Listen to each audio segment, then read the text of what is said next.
All right, hello everyone, and welcome to Joyful Cooking. My name is Kristen Portland. I'm the Executive Director of ANID. We are the National Association of Anorexia Nervosa and Associated Disorders. We offer support groups, mentorship, all kinds of peer support services. And I am here today with two amazing people, and we are going to be cooking together. So, Emily, do you want to introduce yourself? Yes. Hi, guys. My name is Emily, and I'm a professionally trained chef. I'm located in Texas. I grew up in San Antonio, but now I'm in Houston, and I specialize in plant-based food. So I'm a huge lover of vegetables.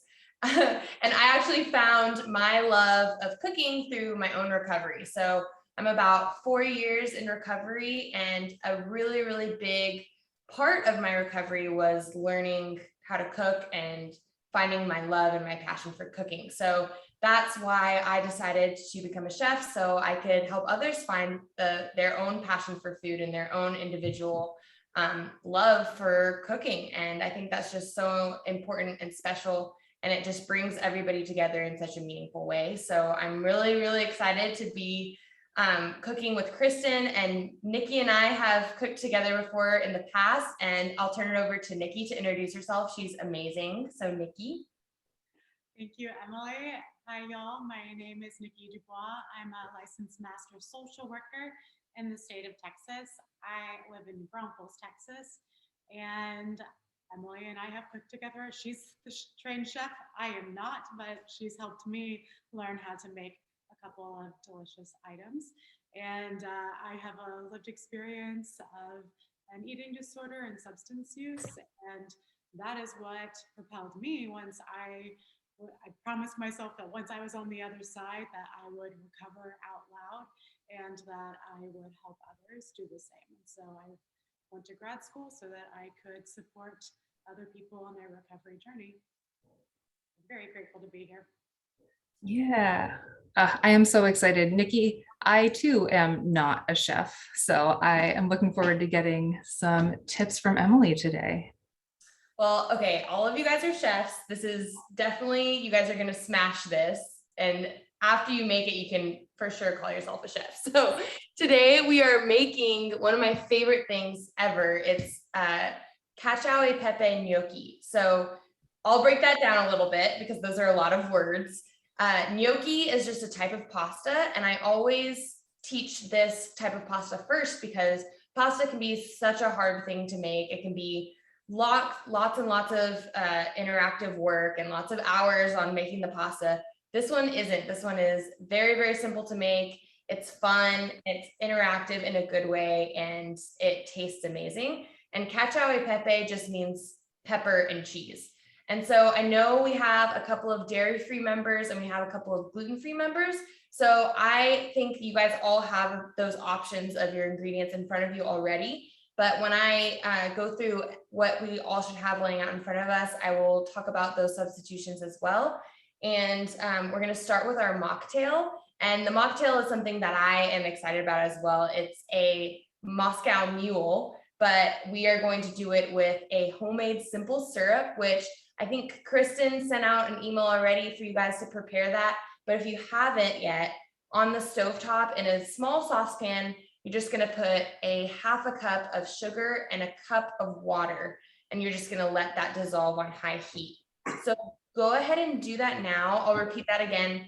And also we have a chat up. So if you guys have any questions, feel free to put it in the chat.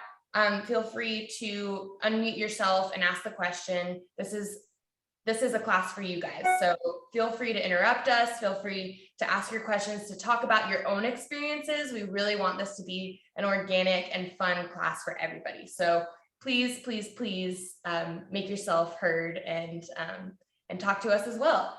And so we have our pot of half a cup of sugar and a cup of water on high heat. Once it gets to a boil, we're going to bring it down to a simmer, and we're going to let that dissolve for about 5 minutes. I don't think so. Yeah, if you just want to heat it up for a second, there's a question here that says, I'm using sugar substitute. I don't think I need to cook it. Sugar substitute does dissolve a little bit faster. So if you still want to put it on high heat and just whisk it up so it will dissolve, it'll take just probably like half the time. So just keep an eye on it. And we're also going to do beforehand, this is also sent out in the email, mash our potatoes. So this is super simple. This is something you can do while we're talking, while we're cooking. We have about a pound of potatoes, and I just need you guys. Kristen is showing off her beautiful. Vanna White my potatoes here. And we're just gonna peel all of them, put them in a pot of boiling water and boil them until you can pierce a fork through them. And so we got a question, how much sugar again is a half a cup? So half a cup of sugar and a cup of water. And so if you guys have already boiled your potatoes, make sure that you mash them while they're hot.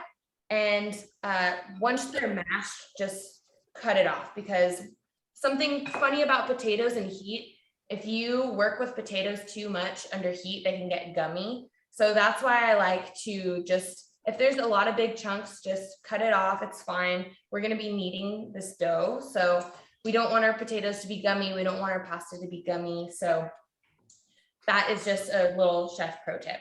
And so we are going to talk about everything in front of us. Let's go over our drink first. And again, stop me if this is too fast. I know that cooking through Zoom can be a learning curve, so just let me know. So we have our Moscow Mule. Ginger is one of my favorite ingredients, so this is going to be a fun one. We have, oh, that's okay. We have ginger beer, so it doesn't matter whatever kind of ginger beer you have. You can get, also, if you don't like the flavor of ginger, you can use carbonated soda. You can use tonic water. This is very customizable to your preference. So I know some people don't like ginger. I don't know what's wrong with you guys, but It's wonderful. Ginger's amazing. So get your ginger beer. You're just gonna need like 1/4 cup. I have some mint sprigs here. And you're not going to need all of them. It's really up to your preference. This is kind of for garnish, but I'm going to show you guys a really fun way to get the mint out and the mint flavor really showing off in the drink. We're going to have a 1/2 of a lime, and we're also going to use a little bit of that lime for garnish. So I'll show you guys that as well. And then we have our simple syrup. So once you guys have simmered your simple syrup and it's looking good and dissolved, you can pour it into a heat safe glass and just let it cool down. And if you already have your simple syrup, then that's great. Simple syrup is so easy to work with, because especially if you're shaking it with ice, it's going to cool down even if it's hot. So if mine is still a little warm, if you guys are going to shake it with ice, just make sure you have a heat safe glass, because we don't want your ice to crack. So that is our drink. We're going to go over our pasta ingredients. And these are also very minimal ingredients. So this is what I love about this dish, this pasta. So we have our 1/2 cup or a pound of potatoes here and all mashed up. We have our 1/2 cup of Parmesan cheese. If you are dairy-free Parmesan is also super, super yummy. I get it at Whole Foods. So that's my favorite kind of dairy-free Parmesan. And then we have a cup of all-purpose flour. All-purpose gluten-free flour works as well. We have 1 egg. If you are allergic to eggs or don't eat eggs, we have a really, really cool substitute. It's called Aquafaba, which is the juice of in the chickpea can, which I'm like obsessed with Aquafaba. It's like my favorite ingredient. Have you guys ever cooked with it? It's fun to say, but I've never cooked with it. It's so fun. I think I have a can of chickpeas around here somewhere. Yes. I learned about it from the Great British Bake Off when they used it as a meringue substitute. Yes. And they say it even better because they're British. Yes. What did you say to do after the syrup was boiling? Just put it in a heat safe glass.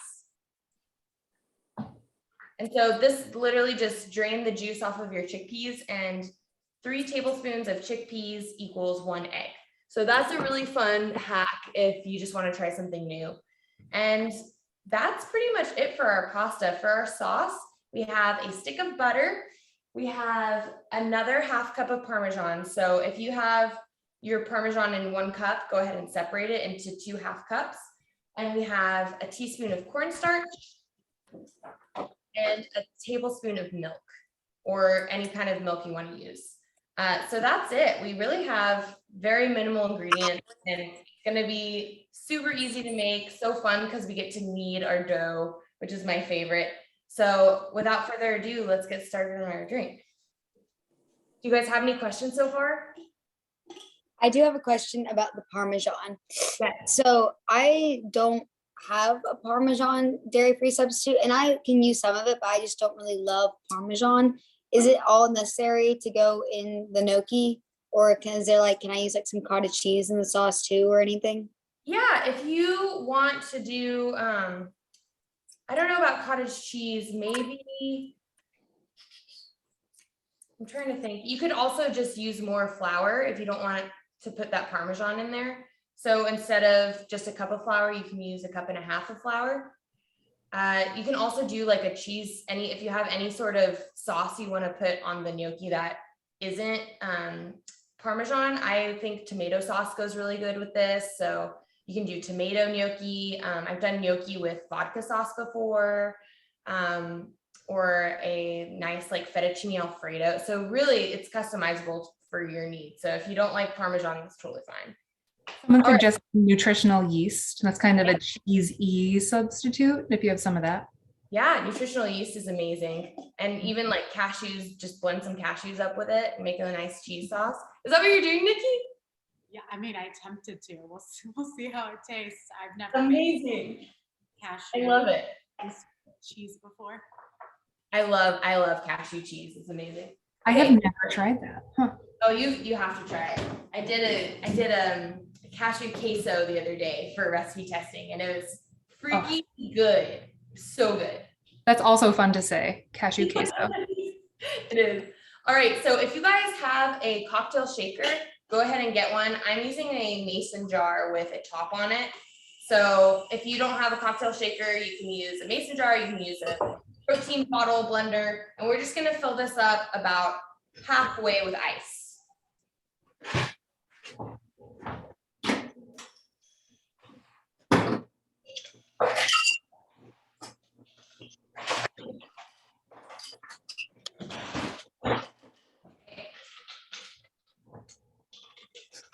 If you watched the teaser video that Emily and I did, you will have seen me shake grapefruit juice all over myself. So I'm gonna not do that today, I promise.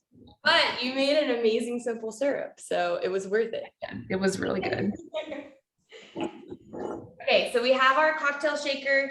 We are going to add a juice of half of a lime, and we're going to add a half a shot of our simple syrup.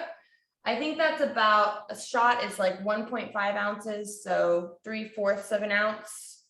I'm very bad at math, so I'm just gonna say half of a shot of glass. So simple syrup, warning, is very sweet. So if you don't like sweet drinks, I would omit the simple syrup. If you are a fan of sweet drinks, then do the simple syrup. If you love sweet drinks, then do a shot of simple syrup. But I believe that half a shot works. So I never know which side of this thing to use. I think the top one. This is the shot, right? And this is like That's half. and that's half of a shot. Yeah. I have I got these and I've never used them and I don't know which is which. What does very it cute. translate to in like teaspoons? Okay. People who don't have shot glasses. Yeah, very good. And then we're gonna put our half of a lime in as well. And we're gonna omit the ginger beer for now because from experience of first starting out, you cannot shake carbonated drinks. So that, that does not work. So add your lime juice in. And we're just gonna shake it. And so close your lid really tight and have your mocktail ready. And I actually learned this on Hell's Kitchen. So we had a reward where we took a mixology class, and to properly shake, you shake up and then you shake down. And so really fast, just up and down, up and down. It's a really good arm workout.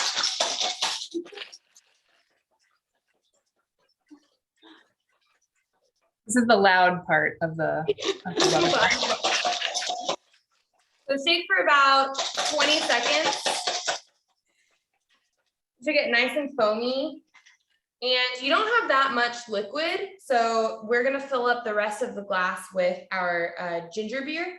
But I pour everything in, usually Moscow Mules have ice, so you can put the ice in the cup. Sometimes you just strain the juice out, but I put it all in there. So transfer What else supposed to be in the shaker?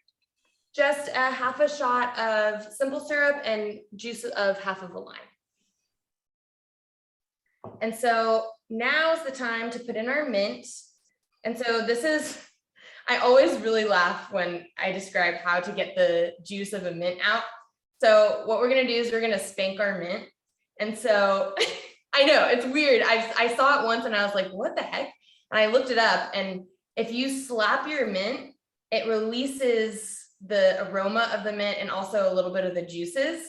So just get your anger out. Just one smack is good. So I put it in my hand and then I just hit it. This sounds like something that like someone told somebody as a joke and everyone's just gone with it. And it, right? It works though. I immediately just got like a big hit of mint smell the second Smell it on your fingers. Yeah. So spank your mint, everybody, and then we're gonna put it in our drink. And I like to put it in before the ginger beer because once you pour the ginger beer in, the mint's gonna mix around and it's gonna be really cool. And so now you just top it with your ginger beer. And we're gonna give it a nice mix. If you have a spoon or a cocktail mixer. I was a little extra and I went and bought one mug so that I could do the Moscow Mule. Nikki, I knew you would. All the classes, single mule mug. That's amazing. just a single one. All the classes I've done with Nikki, she's like gone all out with the themes. She's gotten all of the ingredients and tools. She's the best. And then what I'm gonna do is I shaved off a little bit of lime just in a pinwheel, and I cut about halfway down for garnish. And I'm gonna put it right next to my mint. So you have a really pretty green and bright drink. It's perfect for spring coming up in like a month or two. And if you have a Moscow Mule glass, it's even better. So if you guys have your Moscow Mules, I want to see, so hold it up. Beautiful. Ooh. Yes. Can we all do a virtual toast here? Yes, let's do a virtual toast. Do you want to do the toast, Kristen? Wait, just, all right. 1, 2, 3. Cheers. Cheers, everybody.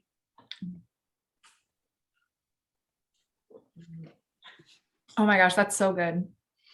So The good. ginger and the mint, this is all so delicious. I'm glad you like it. Yeah. It's so good to sip on, especially, I don't know, I feel like spring is coming up. I know it's a cup in the East Coast, it's still really cold. It's actually cold in Texas right now, but this just makes me think of like bright, happy spring and fun times.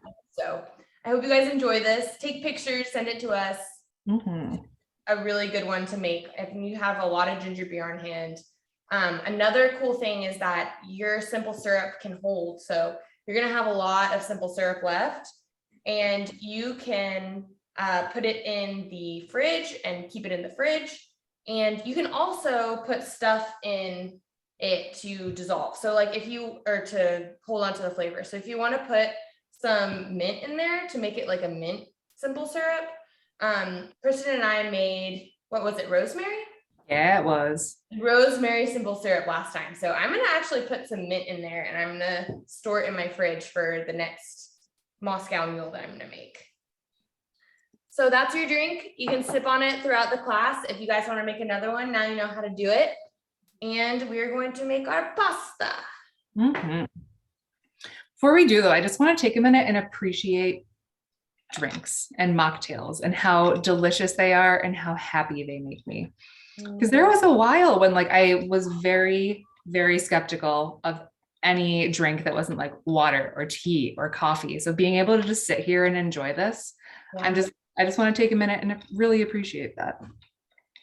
You know, I have the same experience too. I would freak out a little bit whenever there's something to enjoy, and like it takes a while when you're going through recovery to really, really enjoy the things in life that are happy and the simple things in life. And so it's a good thing to just sit there and be mindful and sip on your beautiful, delicious drinks. Mm-hmm.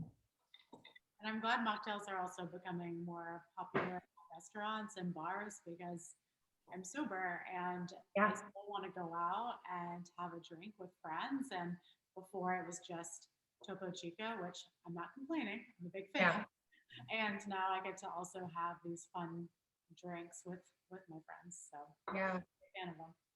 I agree. And they're so trendy now. I think everybody's realizing that just having a fun drink to have a drink without any other like hidden messages in there is just a fun thing to do. Mm-hmm. They still charge you the same amount, which is yeah, that's ridiculous. That's not the best, but let's not do there. All right, guys. So enjoy your drinks. We're gonna start making our pasta. So we have our potatoes. I have a little bit more than a pound in here. So I had 4 potatoes that I boiled and mashed. And if you guys have a little bit more, that's fine. And if your dough looks a little bit different, we can figure that out together. So I have a pound and a little bit in here. I'm gonna put it into a bigger bowl. I was teaching a cooking class the other day and somebody asked me how many bowls I had because I was like, and then you're going to put it into another bowl and then you're going to put it into a smaller bowl. And they're like, Emily, how many bowls do you actually have? So that's one thing of a chef. I could never have too many bowls. We're going to put in our cup of flour. We're going to put in our half cup of Parmesan. And I have very thinly grated Parmesan in here. This is going to really determine, not so much for our dough, but for our sauce.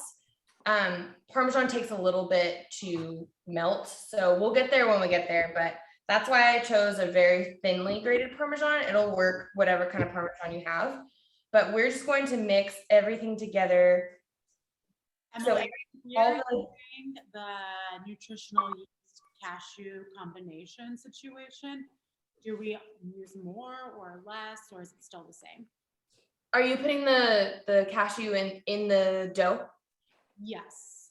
I would do 1/4 cup because it's a little more liquidy. Yes. So it's going to require less. Okay. So mix all of these up. Emily, should these potatoes still be really hot? If they've cooled off a little bit, is that okay?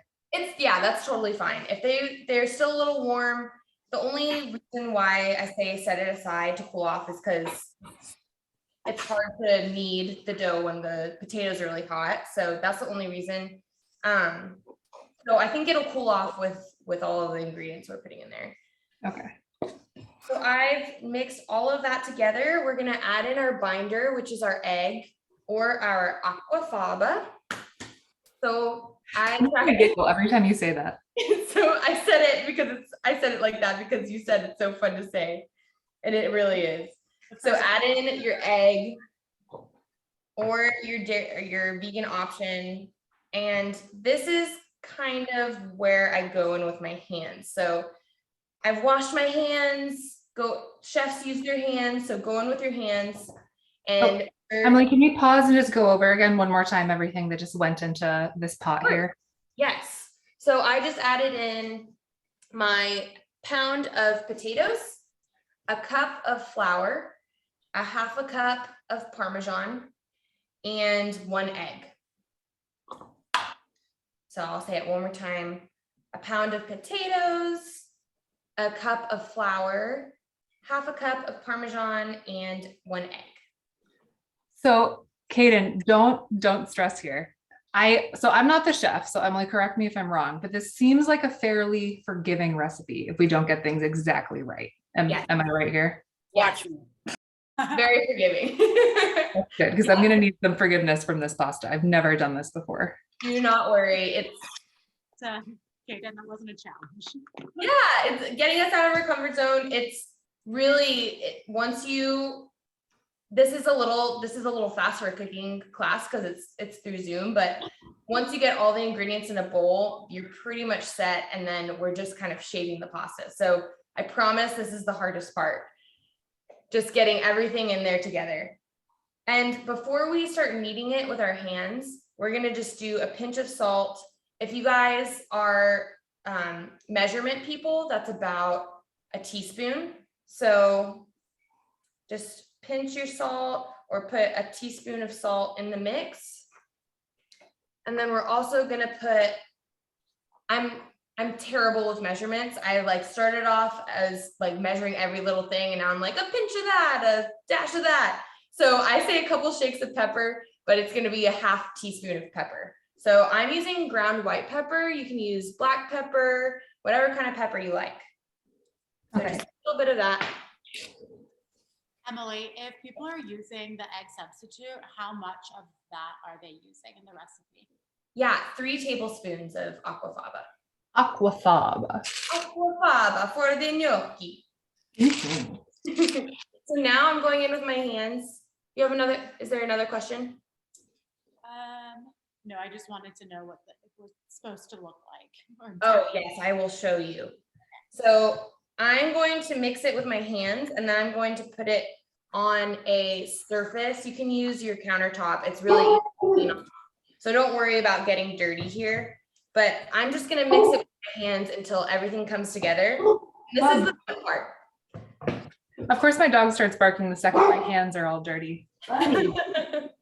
But also this feels so much fun. Like I'm just enjoying squishing this. It's like adult Play-Doh. Yeah. Okay, so everything is pretty much together. There's a couple of there's like chunks of potato in here that are bigger than, they're like, I don't know, like a thumb size, and that's totally fine. Again, this is a very forgiving recipe, so if there's a little bit of potato chunks in there, it's just gonna add texture to your pasta. So Quick question. Is the Parmesan necessary in the gnocchi? no, just add, if you want to add just more flour. So if you're omitting Parmesan and you don't want to add anything else like a cheese sauce like Nikki's doing, you can do 1.5 cups of flour instead of just a cup. So here's our big ball of gnocchi. Yes, everybody has it, looks amazing. We're gonna knead this. So we're gonna knead it for about 2 minutes. And how to knead something. If anybody's never kneaded something before, you literally, there's no fancy technique, just smush the dough, bring it back to you, and just keep going.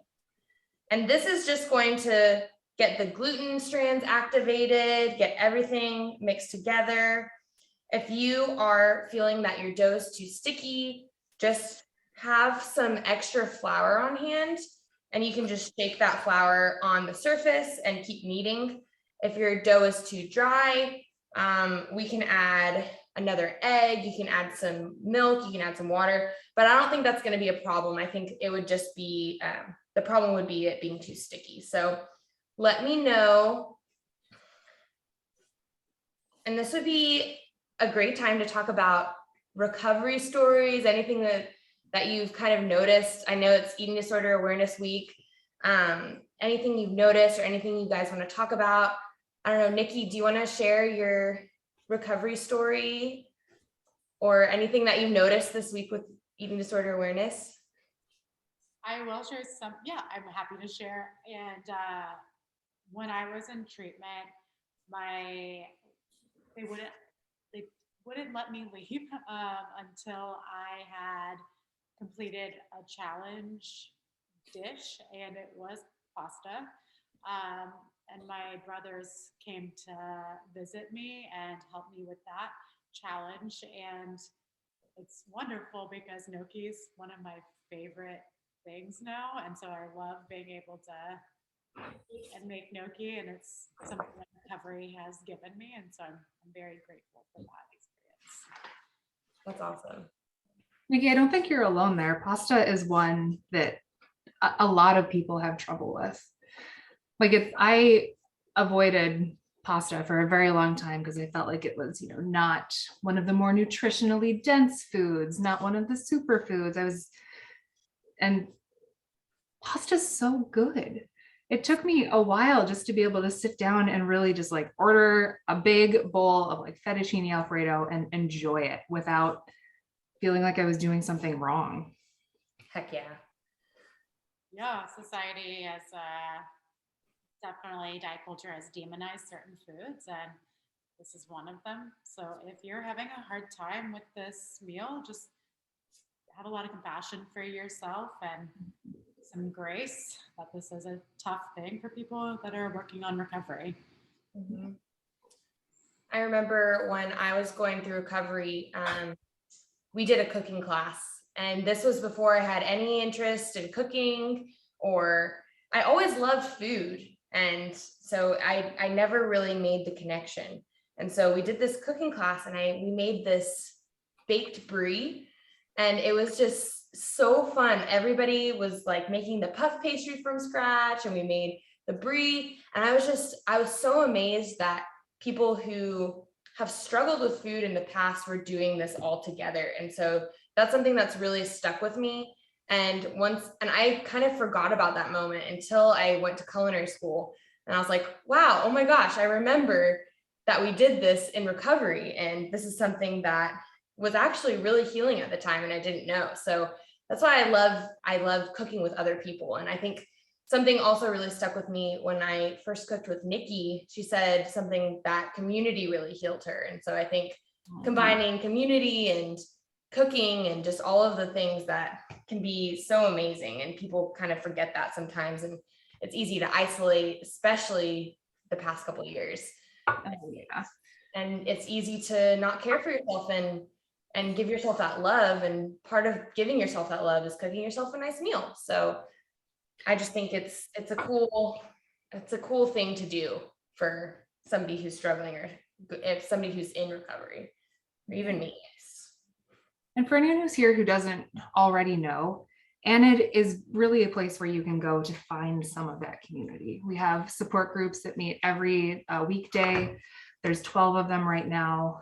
We have groups specific to BIPOC, the LGBT community, older folks, younger folks, people in larger bodies, because we want to make sure that everyone feels comfortable reaching out to that recovery community.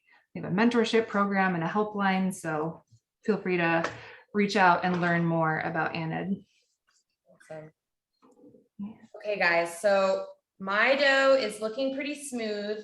I'll form her into a ball so I can show you, but there's Your dough is a she.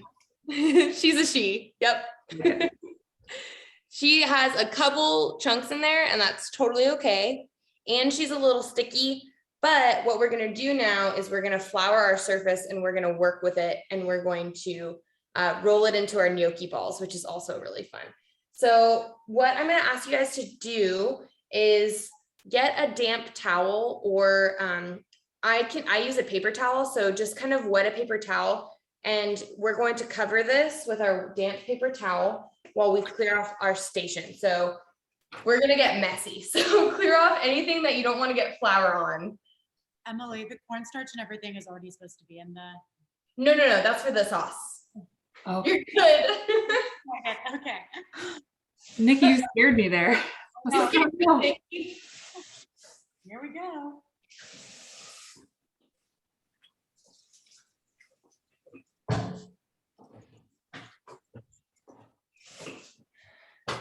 Okay, so damp paper towel, clear off your station. And so there are lots and lots and lots of ways to make gnocchi. If you guys have ever seen the rolling board where they take the gnocchi and they roll it with their thumb, you can also roll it with a fork. But today we're going to do my favorite thing in cooking, being lazy, but also being delicious. So we're just going to form it with our thumbs.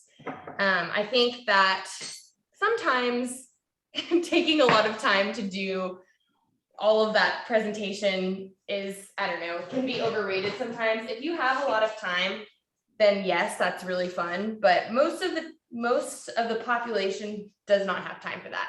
So we're just going to do it how we want to do it, and it's still going to be cute and it's still going to be beautiful.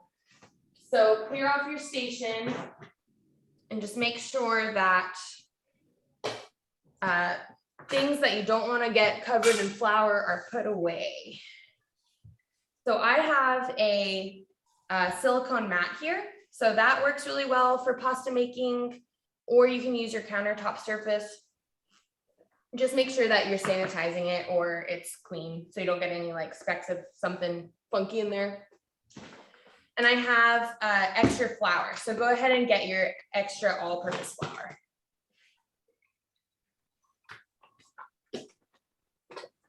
All right, so what we're gonna do is we're just gonna coat this surface with your flour. So just sprinkle some on.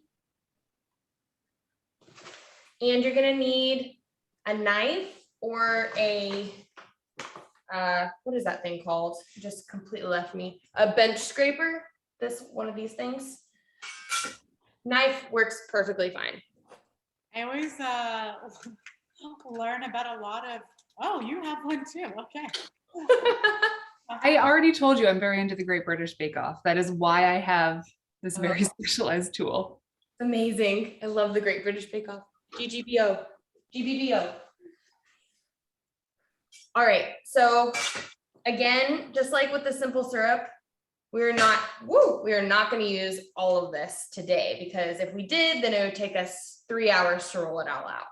But the beautiful thing about gnocchi is that you can freeze this dough. You can put it in the fridge for later if you just want to stay up late rolling out and cutting your gnocchi all day. So I'm going to go ahead and just cut this in half. And I'm going to cover the part I'm not using in plastic wrap, and we're going to put her in the fridge. And I'm going to cover the other one in my damp paper towel. So I'm going to go ahead and do that while you guys are still rolling out your dough. Wait, we're rolling now? We have to make it flat? Is that what's happening? Sorry, if you're still kneading it. Oh, gotcha. Wrong choice of words.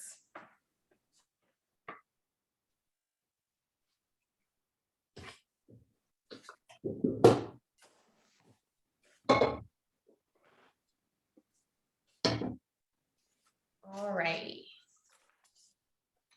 So we already made our dough. I'm telling you guys, this is literally the simplest pasta you could ever make. It's so much easier than rolling out all of your pasta dough.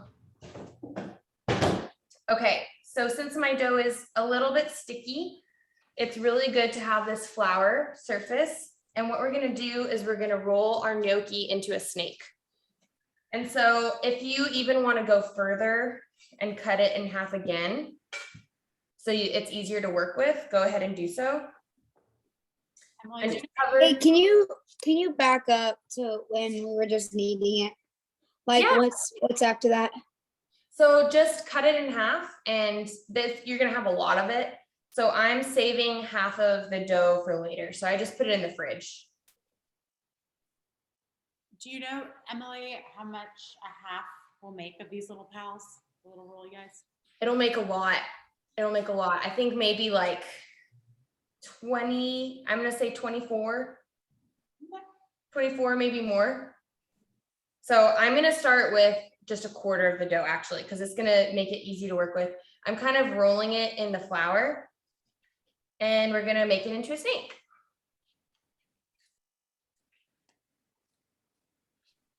How long should our snake be? Good question. I'm gonna say I really just roll it out until it's the width that I like.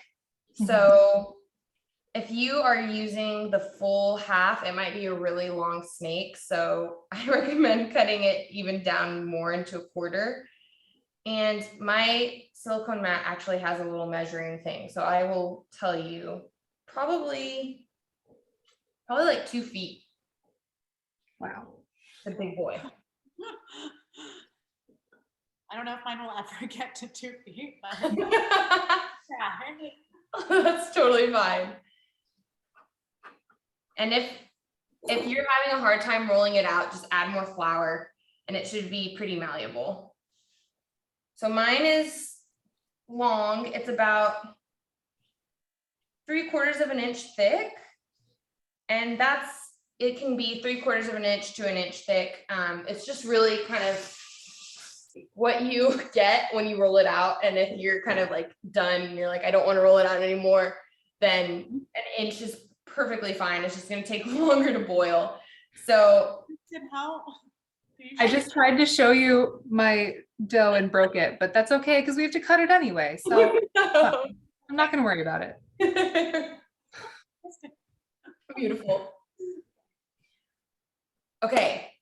Is everybody good here? Do we need to go back? Do we need to re-explain anything? I assume it's not a big deal if some bits of this are slightly thicker than others. We can just kind of work with what we've got here. Yeah. Okay. No big deal. No judgment of the size of your your little gnocchis.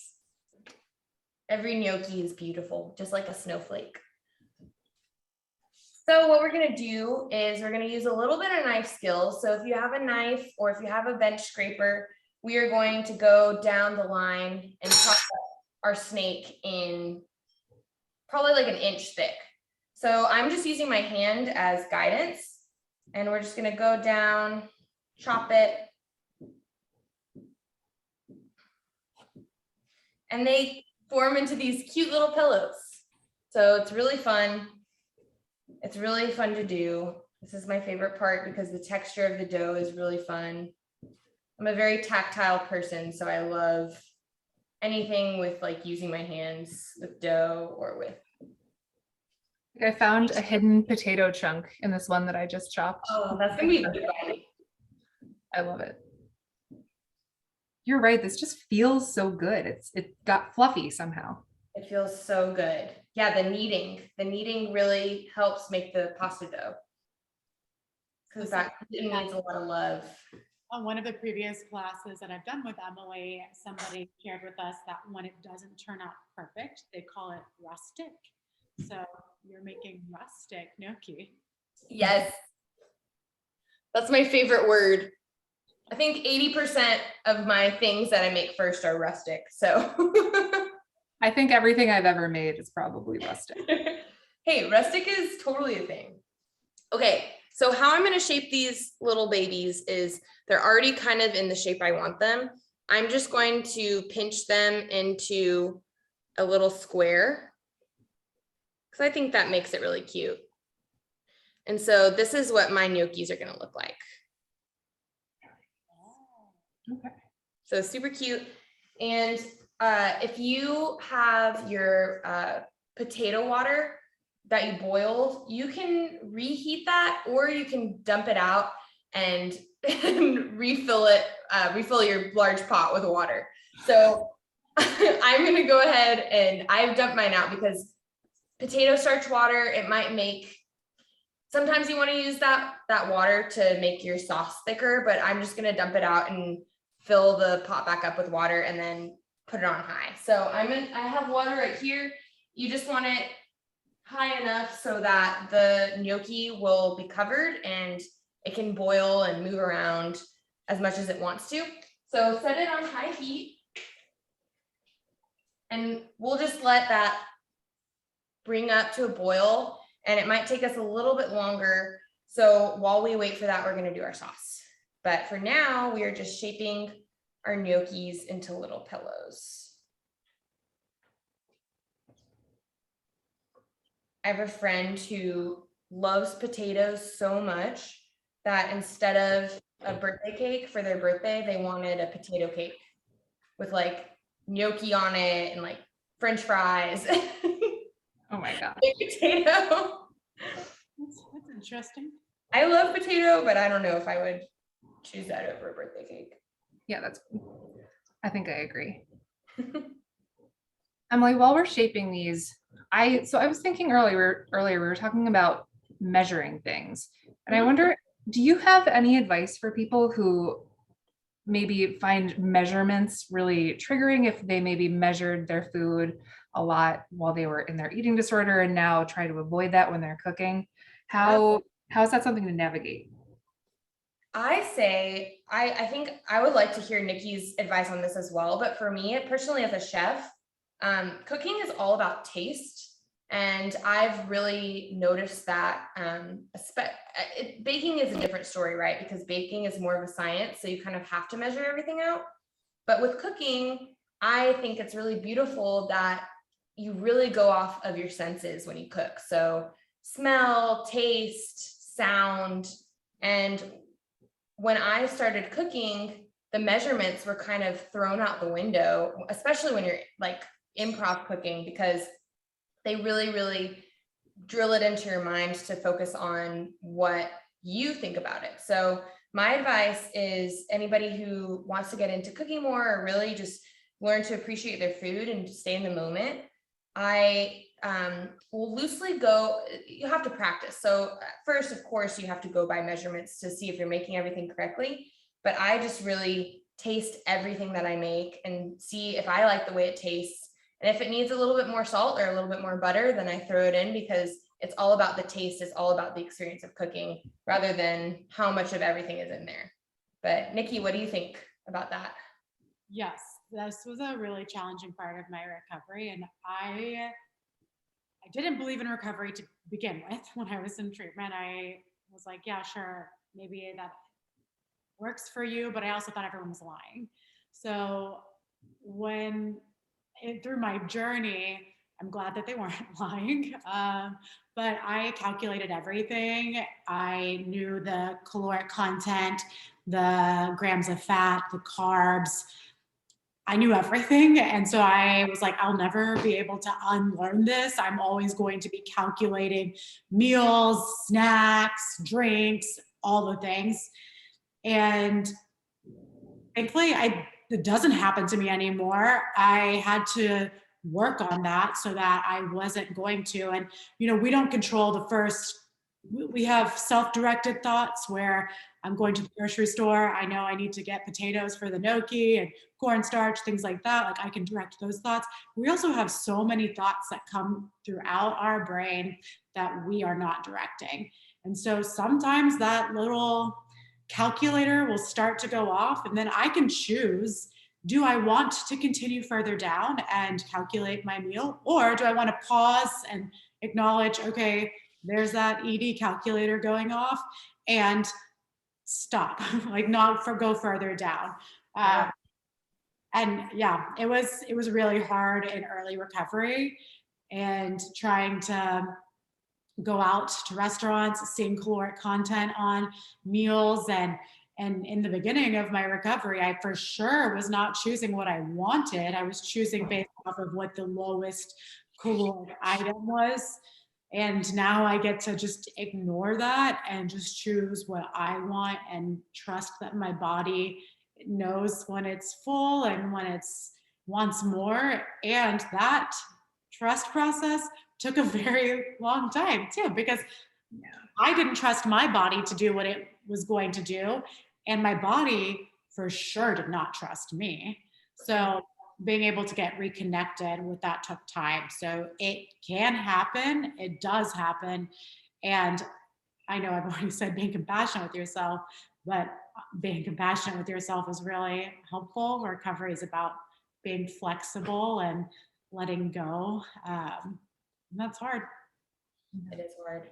One thing you just said that jumped out at me was not having to follow your thoughts. Like one thing that was really powerful for me was realizing it's just a thought. It doesn't have to become the action. Like I can think about that, notice that it's there, and let it go. And that's something that really takes practice. Oh my gosh, yeah. I think another big thing, I think another big thing is also not letting the influence of others influence you, because that was a big thing for me when I was going through recovery and hearing people talk about measurements or diet culture and like going out to eat, cooking, especially from my family. I heard that a lot growing up. So kind of exactly like Nikki said, unlearning everything and just focusing on what you are feeling and what you are thinking and trusting yourself and just not having that outside influence change your thoughts as well. Mm-hmm.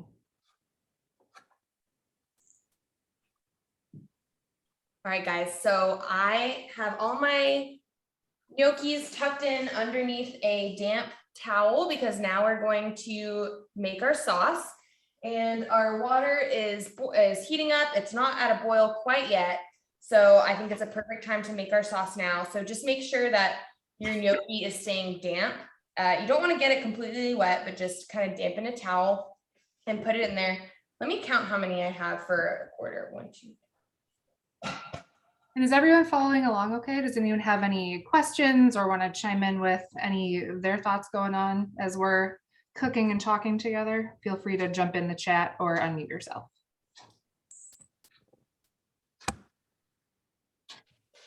And I'm going to move us over to the sauce making area, which is my stovetop.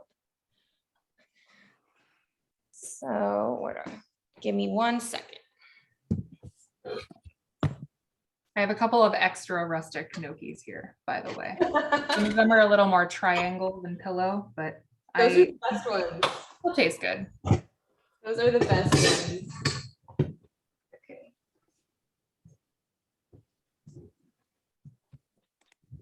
Let me see. Okay, perfect. Okay, so we are making our sauce now, and I'm gonna go over everything we need. So we have our tablespoon of milk. We have our teaspoon of cornstarch. This is what's gonna thicken up our sauce.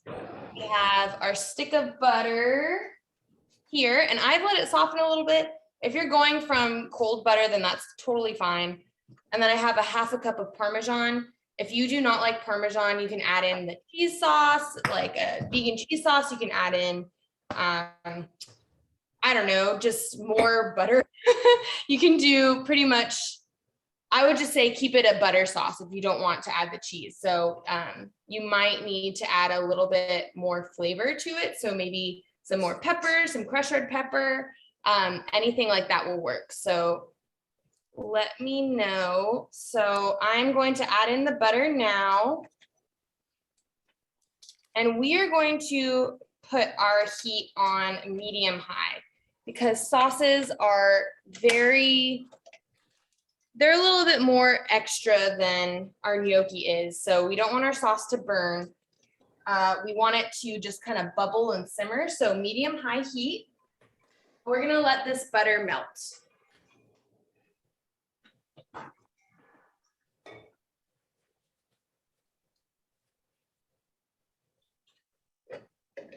You can hear, if you can hear the water boiling or almost boiling, it's making a lot of noise.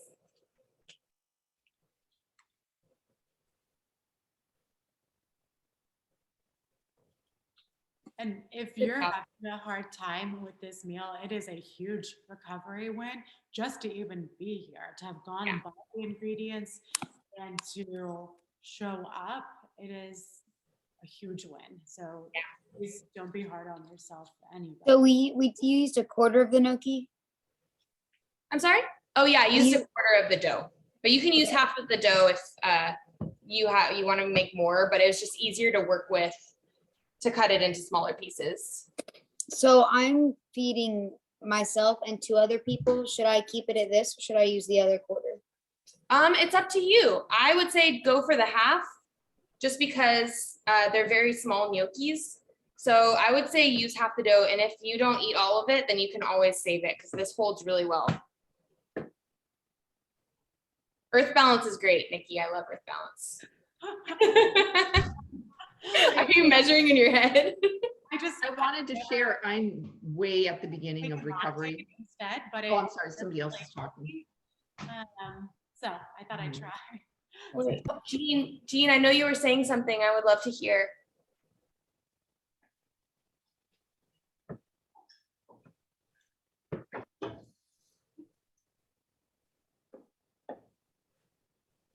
I don't know if Jean heard you. Yeah, I'm at the beginning, I guess, of recovery. A lot of what I think what Nikki said is probably where my head is at right now. I did not expect this to be a difficult adventure for me this evening. I'm finding it pretty dang difficult to get through this. I'm very surprised about it. Well, thank you so much for being here, and you're not alone. We're all doing this with you, and showing up is a win.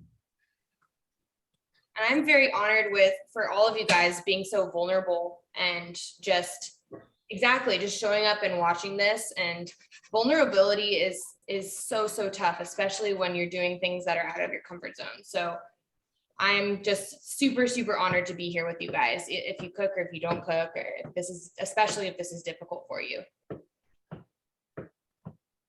So I will save it for a second. Another time, Emily, go ahead. Oh, I was just gonna say my butter is melted, and so I'm just gonna add everything in. Could you remind us what everything is as you're adding it? Yes. So the tablespoon of milk. Actually, hold off on that cornstarch. We're gonna add in the Parmesan, and we're just going to whisk away.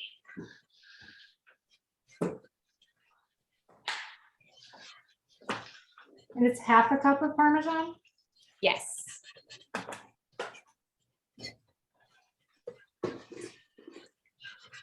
I thought I got everything together, but I have no whisk ready.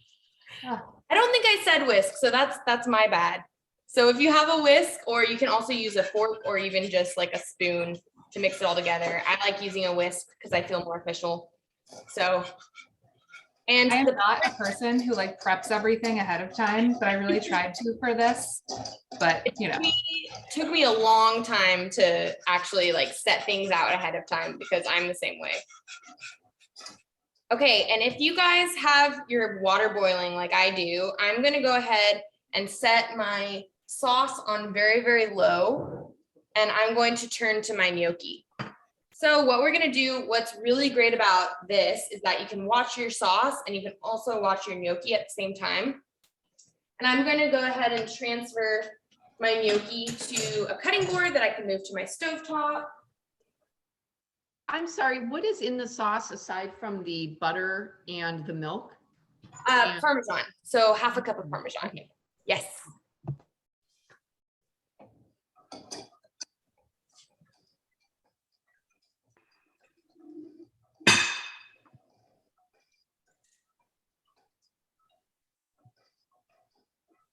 I feel very chef-like right now. I'm whisking with one hand while I move gnocchi with another.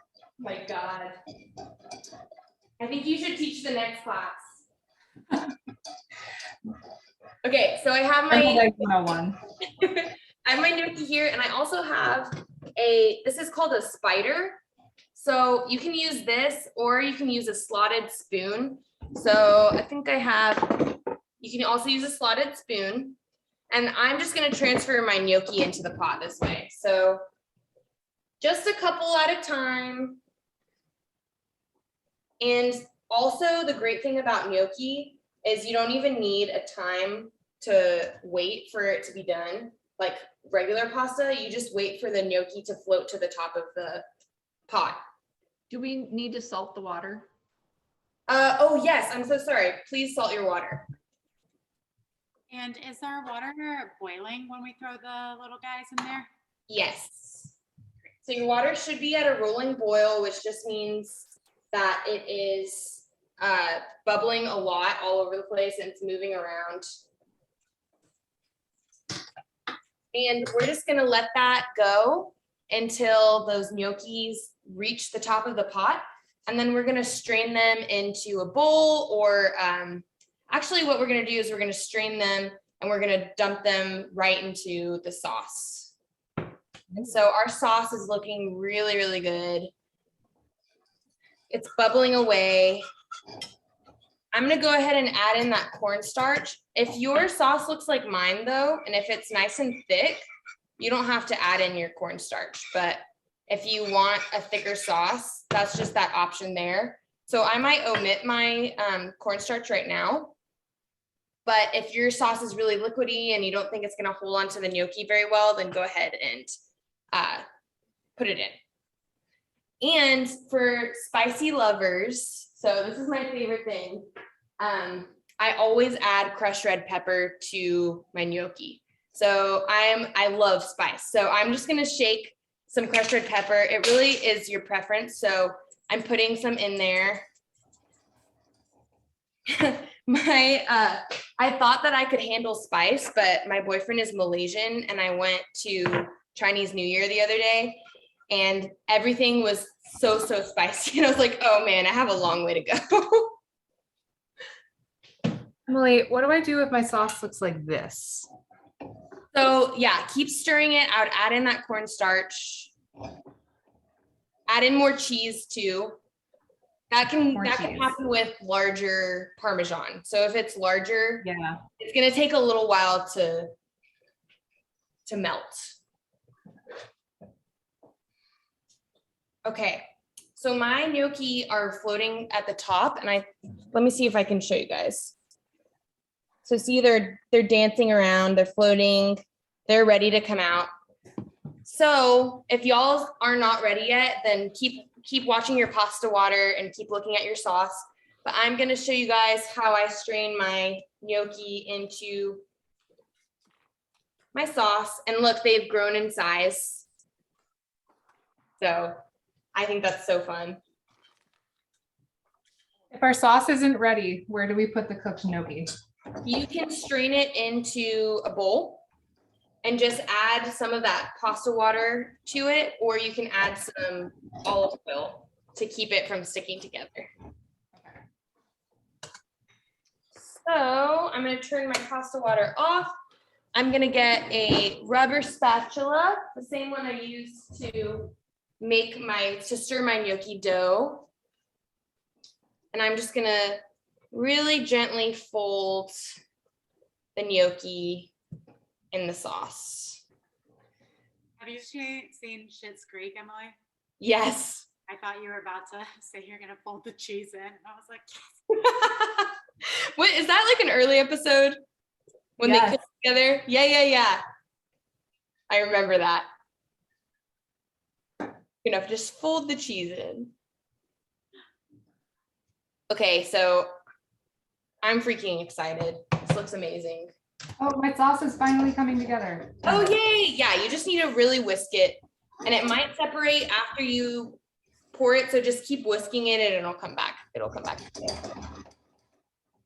So I'm going to get my bowl. I'm going to plate it.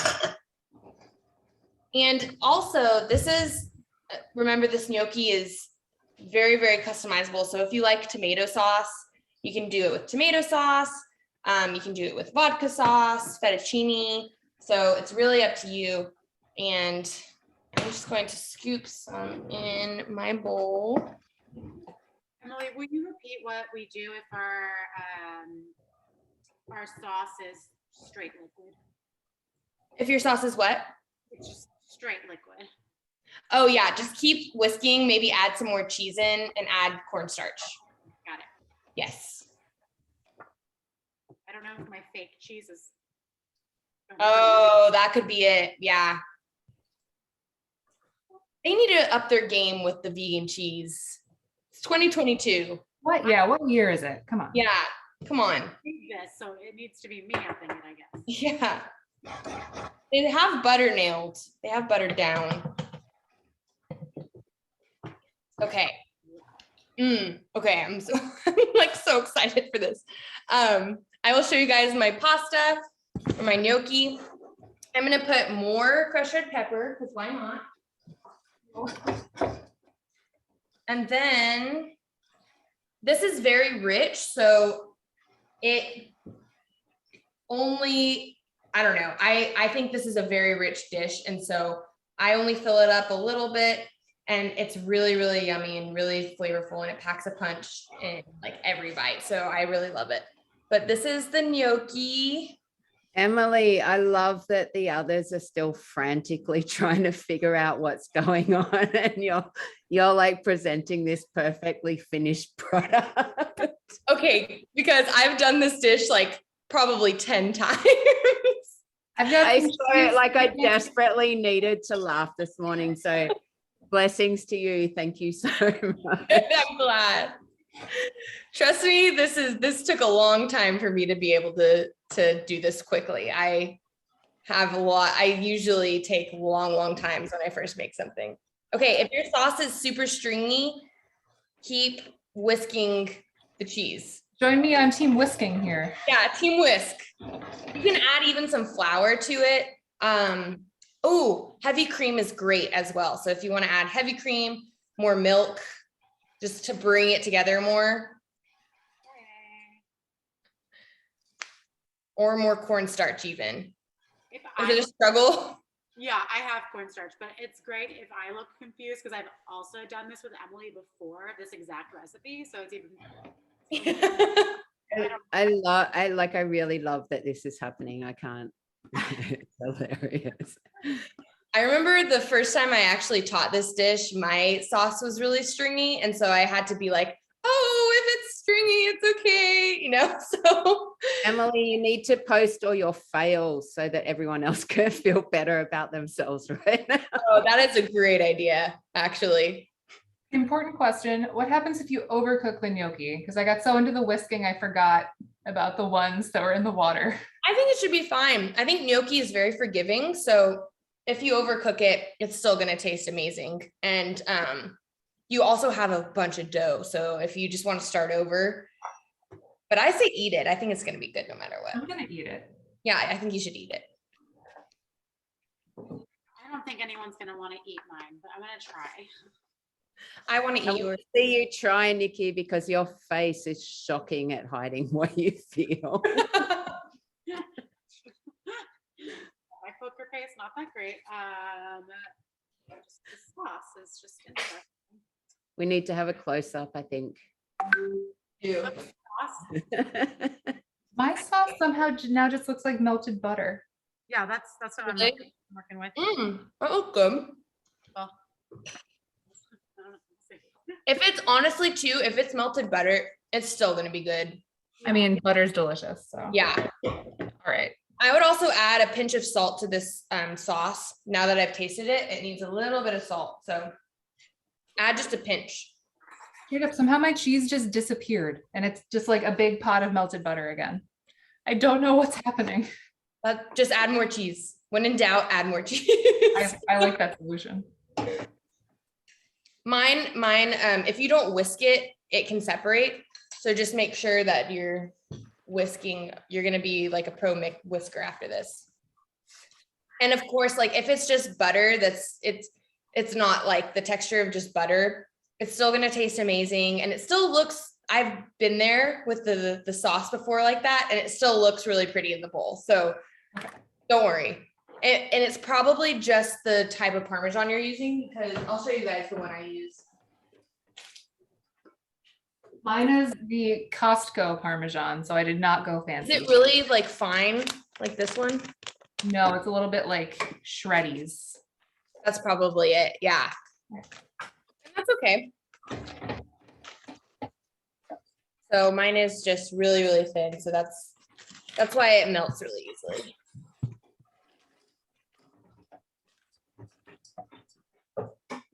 Anybody have any questions? More cheese helped. What? Oh, did? It did. Always add more cheese. Okay.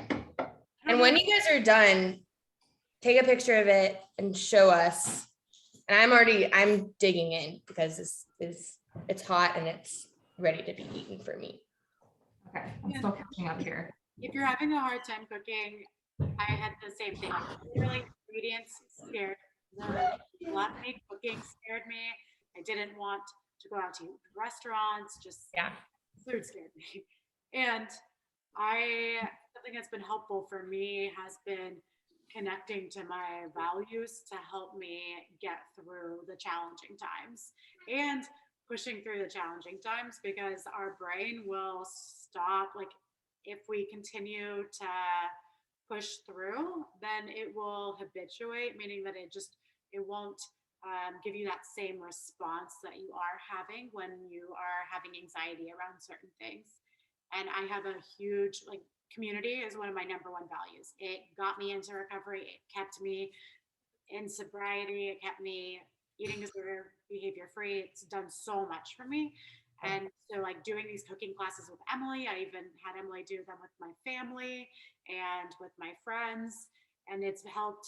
It's always nice to have somebody there to help you through the challenging times. or family. If you're cooking with your family, if that's one of your values, tying yourself to that value to help like be your anchor and pull you in. Yeah. I remember when I went through recovery, I didn't have a lot of people who I thought I didn't have a lot of people who had gone through the same things that I've gone through. So I think it made it really hard because I was feeling alone. I was feeling nobody really understood what I was going through. And once I started, and even after recovery, I still was like, it's really easy to be in the community that's kind of outside this community and not feel like a lot of people have gone through what you've gone through. And then when I started doing these cooking classes and speaking out about my eating disorder, I realized that there's so many people who have experienced either something just like I have, or a little bit different, or just something like I've experienced. And it just made me feel more normal, more part of, less alone, more part of a community. So that's why I love doing these cooking classes and just speaking out about it, because it makes me feel like I'm more connected to people who have gone through this as well. And I think the more you talk about it and the more you connect with other people, the more you realize this touches so many people, even people who haven't been diagnosed with an eating disorder, even people who aren't going through formal treatment. Almost everyone at some point in their life experiences some level of disordered eating. And you really don't need to wait until you are in desperate need of help before reaching out. And hang on, we've got a little quick visitor here. This is my baby. Hello. Hi. Hi, Willow. Yeah. I like her onesie. Thank you. Beautiful. But yeah, and this is another moment where I'm just going to plug Anid and let people know that there is a space for you, whether you're thinking about recovery, whether or not it's something that you need to do, or you've been recovered for 10 years, there is room for you in our support groups, in our mentorship program. You can call the helpline, because community really does make a difference. Definitely does. Also, I accidentally went a little nuts with the red pepper flakes, so we're going to see. Good luck. Who are you going for a bite? Mm. You like it? I do like it. Not mad about the red pepper flakes, and this texture is really good. Good, I'm glad. My sauce ended up being mostly butter somehow, even with all the cheese. Beautiful. Ooh. Nikki, beautiful presentation. And Kristen. I'm definitely leaning rustic, but it's delicious. You know what? Rustic is beautiful. I love rustic. Has anybody tried their gnocchi yet? Kristen, I would suggest adding more cheese. Yeah, it's really, really good. Mm-hmm. Oh, Yes, man. freeze the dough. Yes, you can freeze the dough. And to thaw it out, just take if you want to make your pasta, just the day before, take it out of the freezer and put it in the fridge. So it should thaw out pretty nicely. And if you're planning on making this for the week, then put it in the fridge, because it can last for like a week. Mm-hmm. What about the extra cooked ones? The extra cooked ones, just eat them all. I've never had extra cooked. What does it taste like? Just Is it good still? like the ones with no sauce? No, the overcooked ones, because you said you overcooked it. Oh, I put them all in the same bowl, so I don't know what's overcooked and what's not. But it tastes really good. I haven't found any that taste different yet. So, man, well, guys, thank you so much for joining us. I'm just honored that you guys showed up for this and cooked along with us and were vulnerable and listened to us talk about our own recovery. And I always get emotional when I am in this kind of community, because it means a lot. And I know that it's really, really tough. So thank you guys again from the bottom of my heart. And if you guys are interested in cooking classes in the future, or if you're just interested in learning more about how to cook with vegetables, you can reach out to me on my website, chefemilyhersh.com, or my Instagram, chefemilyhersh. And I'm offering 10% off of any cooking classes for you guys in the future. So if you guys are excited to cook after this, and if you want to get out of your comfort zone and try something new, just reach out, and I'm always here to offer support as well. So thank you guys again. We will be sending out the recording, and we'll be including those discount codes in there too. And everyone here today is going to get a little surprise in the mail coming to you soon. We've got some nice little swag that you head your way. Look for it sometime in the next week or two. And Emily, this is wonderful. Thank you guys for joining. And happy Eating Disorder Awareness Week, y'all. This is Yes. awareness about eating disorders. So I hope if that's where you are in your journey, that you are also having a happy Eating Disorder Awareness Week and letting people know what eating disorders are and what they look like and what recovery looks like too. Heck yeah. Yeah, this was awesome. Thank you guys so much for putting it on. Thank you. Yeah, thank you everyone for being here. Even if it was hard, kudos to you for showing up. Yes. Thank you guys so much. All right, and send pictures because I want to see if you guys are making the gnocchi. Send pictures. Do you guys want to take a group shot? Oh my gosh, yeah. Here, I think I can unpin us so we can get everybody on the screen. Hold up your mocktail if you haven't drank it all already. Or empty glass. That works too. Oh, if you. All right. Cheers, everyone. Cheers.